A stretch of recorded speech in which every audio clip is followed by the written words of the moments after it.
Listen, I just need you to work a little harder. Excuse Okay. me. Okay, good. I'm glad we started there. What? I need to know every emotion and feeling that comes out of that statement when I say that. Oh, I don't like it. I don't like it at all. I don't know what you mean by that, but I'm going to go with, yep, don't like that, because I feel like I work plenty hard. So why are you asking? It's Kurt and Denette with Broken for Better. Broken for Better. We are back. Yes. And tonight we want to look at generational identity. Mm-hmm. I just kind of want to break it down and talk it out a little bit, because I feel like in our lives, there's many of us that we've grown up with this identity and this expectation of what it looks like to be something. And so then we spend our whole lives striving to be that. Okay. Yeah. So we look at marriage. You may have this identity of what it looked like to be a husband, or what it looked like because that's what you saw. That's what you came in with. That could be good or bad. Right. If you take it from a Christian point of view, right? There's many out there, many believers that are working themselves silly to earn the grace of God. Like they're going to do more. I mean, event after event after event after event, and go, because they're doing good things. But in so much doing, so many times we miss a lot of things that are right in front of us. Yeah.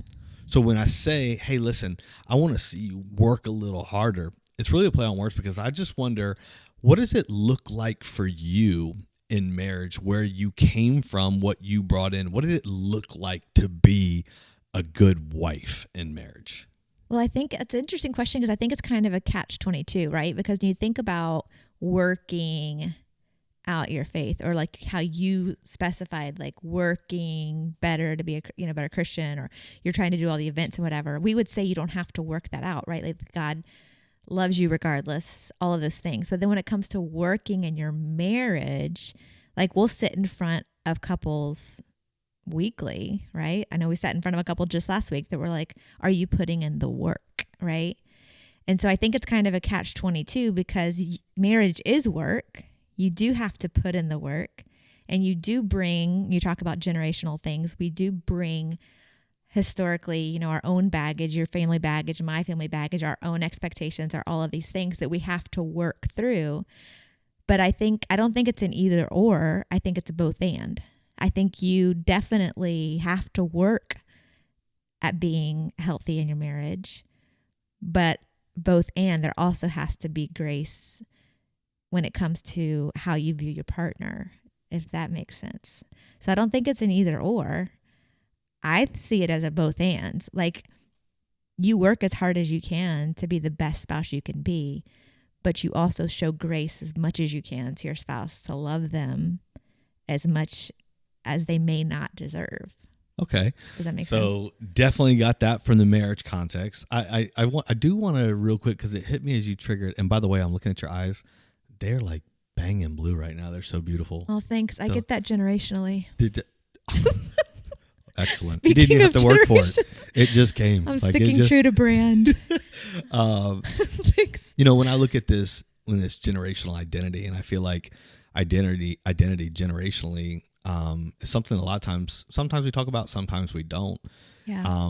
And I think for a lot of us, we have this identity that we come in with. And so we kind of adopt this thing. And I want to talk about, just kind of the spiritual side for a moment, that I feel like there is, some different types of people. You've got these people that, you work so hard that God would say, well done. Yeah. Okay. You work and you work and you work to the exhausting level. And because we're working so hard, there's never the time to stop, be still, and actually hear from God. Yeah. We're so busy running and running and running that God might say, well done at all the work you've done, that we're not even hearing like the voice of God.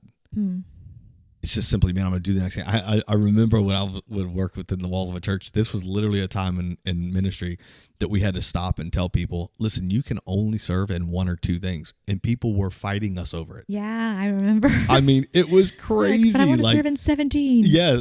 Yeah. It's like you're so much at the church working that you're not at home working on your family and on your marriage. Or yourself. And so it's like, man, and so you take this concept of work And I wonder how many are, you're working so much, you're losing the thing that is your first ministry.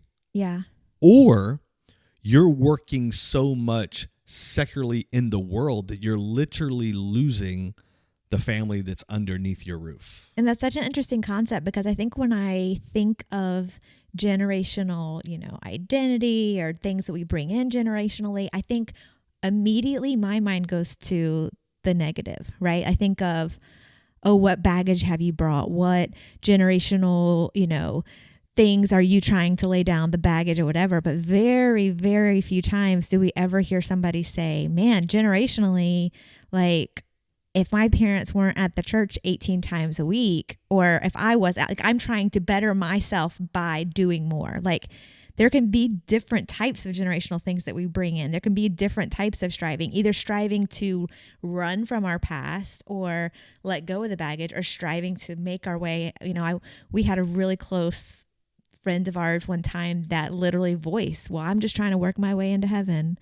And we loved her so much. She would work, but the things that she would do, she would literally be doing them with the concept of, well, I'm just hoping that it's good enough. I'm just hoping that it's good enough.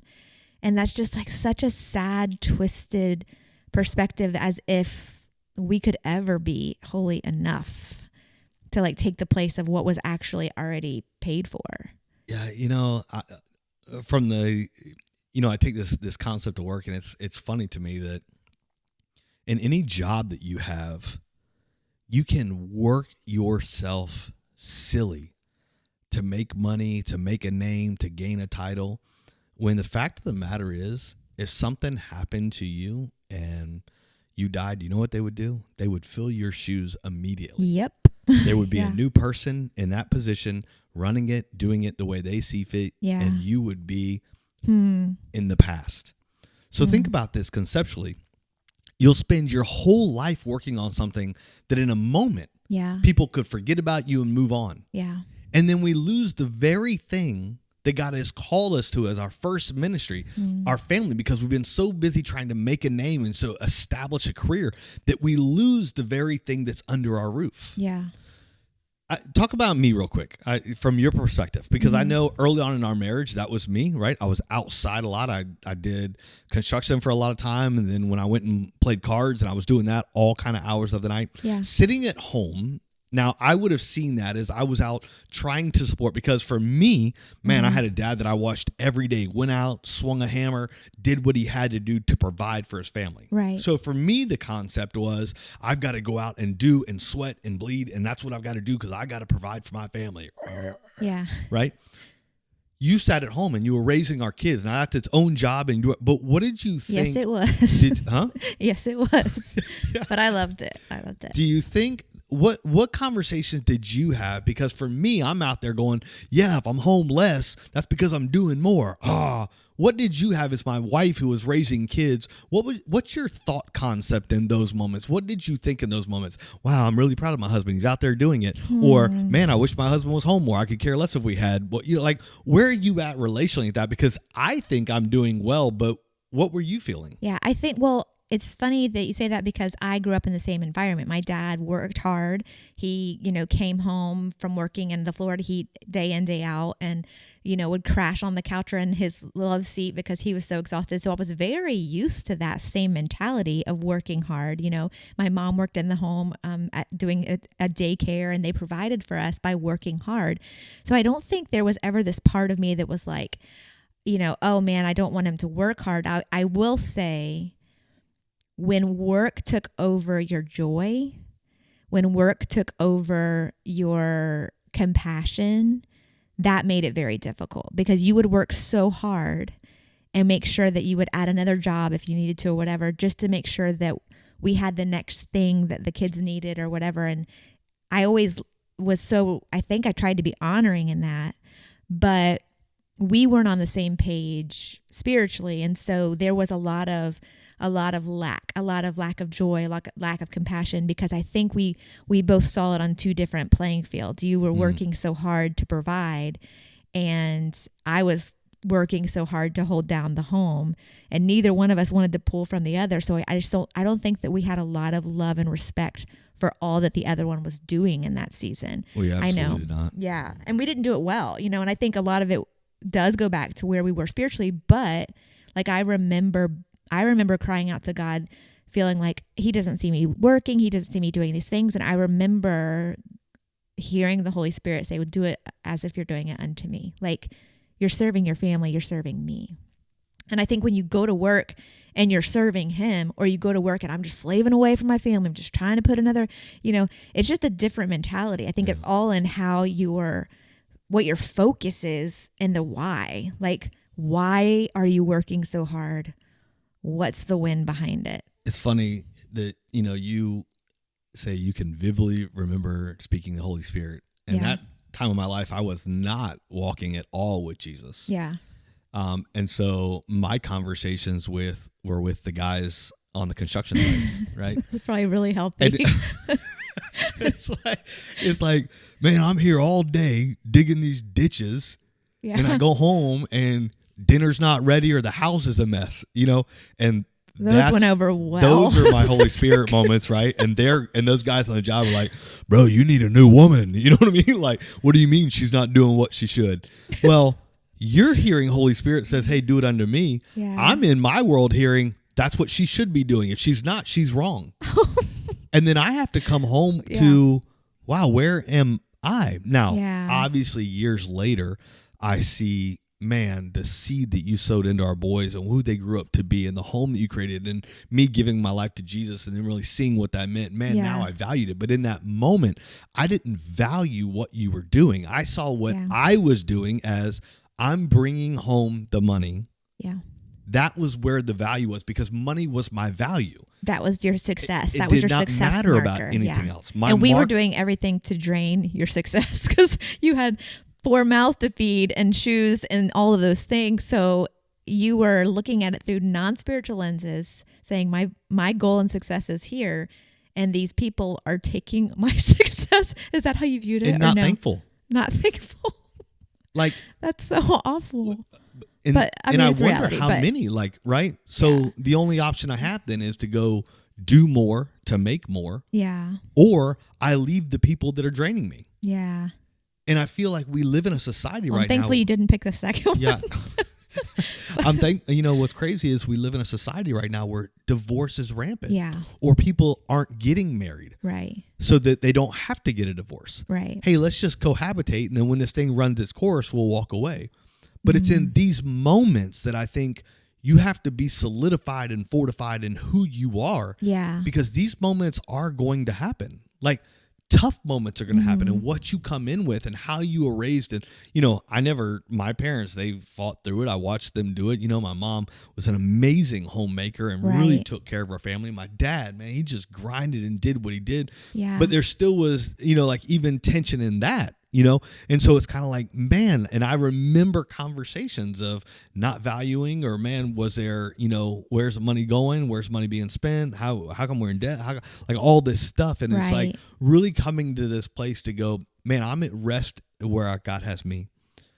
I'm at rest where God has you. And I see value in what you do. Yeah.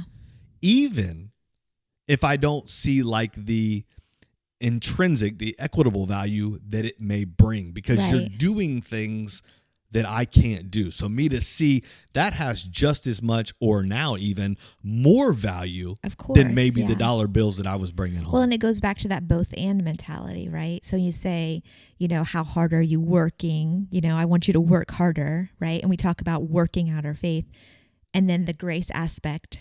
It goes to that both and, like, are you working as hard as you can for your spouse, and then are you showing them as much grace? It would only take me one day to go out and visit you at the work site or whatever to see how hard and how calloused your hands were and how much sweat and sometimes tears you were putting into providing for your family. And I think the same shoe is just as heavy and hits just as hard. You taking care of 3 boys under the age of 5 for a couple hours, you'd be like, oh dear God, she's not just sitting at home watching like I don't even know. Whatever show's on, she's working hard remember, to raise kids. And listen, and I guarantee, like, I cannot be alone in this. I guarantee that every dude out there thinks, like, at one time or another, maybe not, maybe I am alone, so I'm just going to speak for me. I remember it would be like, dude, you're just staying at home. Like, everything should be done. Those are fighting words. You should, like, the house should be clean, dinner should be cooked. You should be naked when I come home so that we can just get there. Oh my like, gosh. With 3 children. Yeah. And then I remember the days you were like, hey, I'm going to go spend time with the girls. I'm like, don't worry, I got this. I mean, it's 3 kids. They're babies. What's the matter? And I remember after like hour and a half, I'm like, should I call her? I probably should call her, tell her to come home Or I'd now. get the text, you having fun? Just check in. Like, how long are you going to be? And I'll be like, oh, no. How long are you gonna, wait, you knew that was a code word that I need help? I would be like, oh, I'm going to be I have another hour or two because he's going to enjoy, he's going to have some quality time with our children. And I loved being a mom. So it definitely wasn't that. Like, I wanted to like escape. I loved it. But there's value in seeing how much that other person's putting in. And I don't think there's just, I mean, couple after couple that we sit with wants to keep score of how much is he doing, how much is she doing, how much. But when you take that both and mentality and you realize I'm going to work as hard as I can to make this marriage work, and then I'm also going to show my partner as much grace as I hope they show me, it just radically changes like how you view your partner. Or it does for me. It did for me. It did for me because I could be just as you know, not as grateful. And I've sat in front of women that wish their husband did something else, worked harder, you know, provided more, but it's both and it's that working and it's that grace. Like, are they being intentional to love you and your kids and do the best that they can with what they've been given, you know? Yeah, I think, you know, for me, from the guys things, one of the things that I really never tried to do and never really wanted to do, but could definitely see the battle is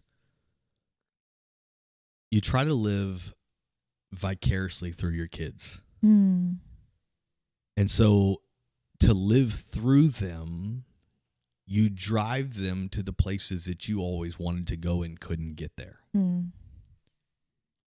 So, you know, if I wanted to, so when I was going to be a baseball player, okay, I didn't know that you had to be taller than 5'7" to be a baseball player, but you're 5'8". There's a couple out there with their phenom. I'm 5'8". No, you're 5'7" 3/4. I'm okay. shrinking. Oh, I'm sorry.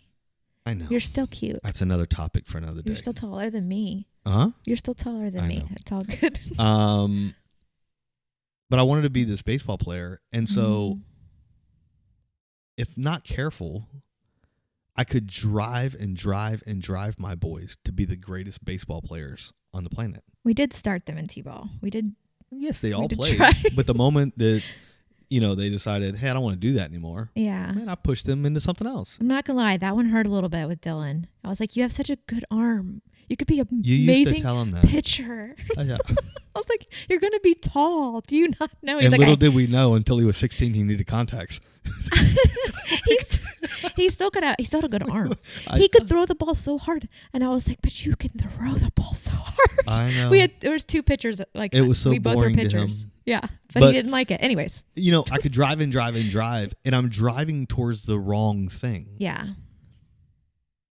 And I just, you know, it just so plays into this, how we come into a marriage and what we think and what we expect and what we saw growing up and generationally, what does marriage look like? Yeah. You know, like I had conversations just this week with coaching people that, you know, their dad taught them that the mom was basically just an item. Like, you just stay home, lock down the house. I'm going to go out and sleep with anything I want to, do whatever I want to, go where I want. Like, that's how they grew up. Yeah. And so the thought was, oh, well, why can't I do that? Right. I don't, like, that makes sense. That's what my dad did, and they're married. They're still married to this day. Wow. Now they hate each other. The home's not good, but hey, they're still doing it. Yeah. You know, and so it's like, how you generationally, what you saw and what you witnessed and what's in your family life, that's what you come in with. Yeah.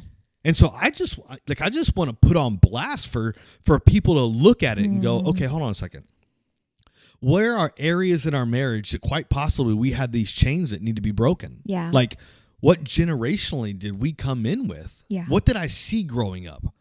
How did I live? What did I see in my dad? What did I see in my mom that, okay, I'm seeing that and wow, I'm doing that. And I don't know that that's the most beneficial for this family. And I think that thought process of what you said about, you always want your kids to have more and be, have better, and you have big dreams for them and you live vicariously through them.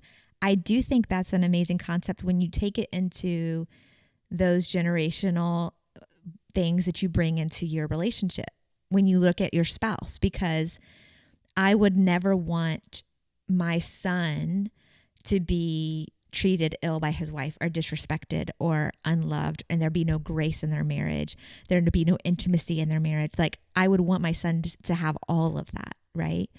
In the same breath, you want your daughter to be cherished and protected and supported and adored and loved and cared for, not because of what she checks off in a day, but because of who she is and who she's created to be.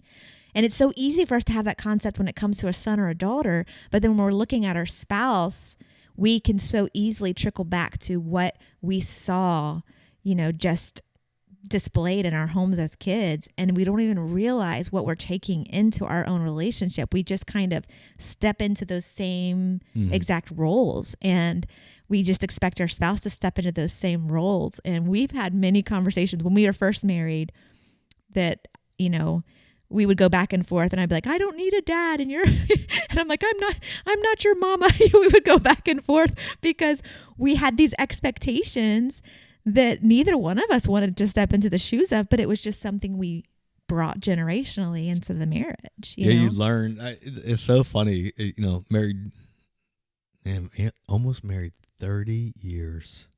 No, 26. We still have 4 to hit 30. Yeah, that's quite a while. I said almost 30. It's like that. We've been together almost 30 years. Can we say we've been together nearly 3 decades? That makes us sound really old. Gosh, it does. Anyway, you go back to like what seemed like just yesterday and 2 kids growing in this marriage thing. Yeah. It was absolutely roles to play. Right.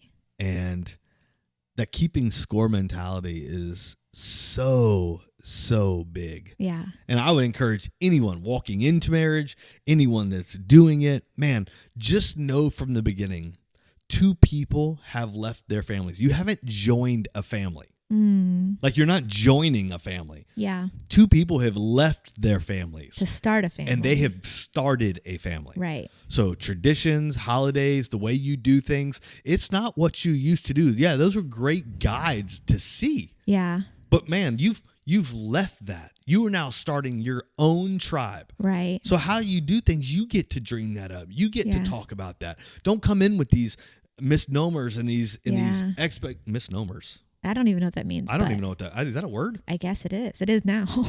I like it. That's a broken for better word. It sounds really smart. Don't come in with these expectations of what you think it should be and what you think it shouldn't be, because no, you've left that. Yeah. You've joined forces now with a new partner. You've become one. And so now you get to design that. And if you've been married 30 years and there's areas that you're battling and you're fighting and you're struggling, look at those areas. Be willing to dive in, have honest conversation. And are you bringing in generational identities? Are you bringing in things that just have been in your family forever that quite possibly you and your spouse need to look at and go, hey, that doesn't work well for us. Yeah. That's not who we are as a couple. Let's move forward in who we are as a couple so that what you do as a husband and wife, those that come behind you learn this new way, and they now get to make new dreams and new families with theirs as they get married. So I know in the next series that we're going to be starting, we have some topics on kids and parenting and stuff.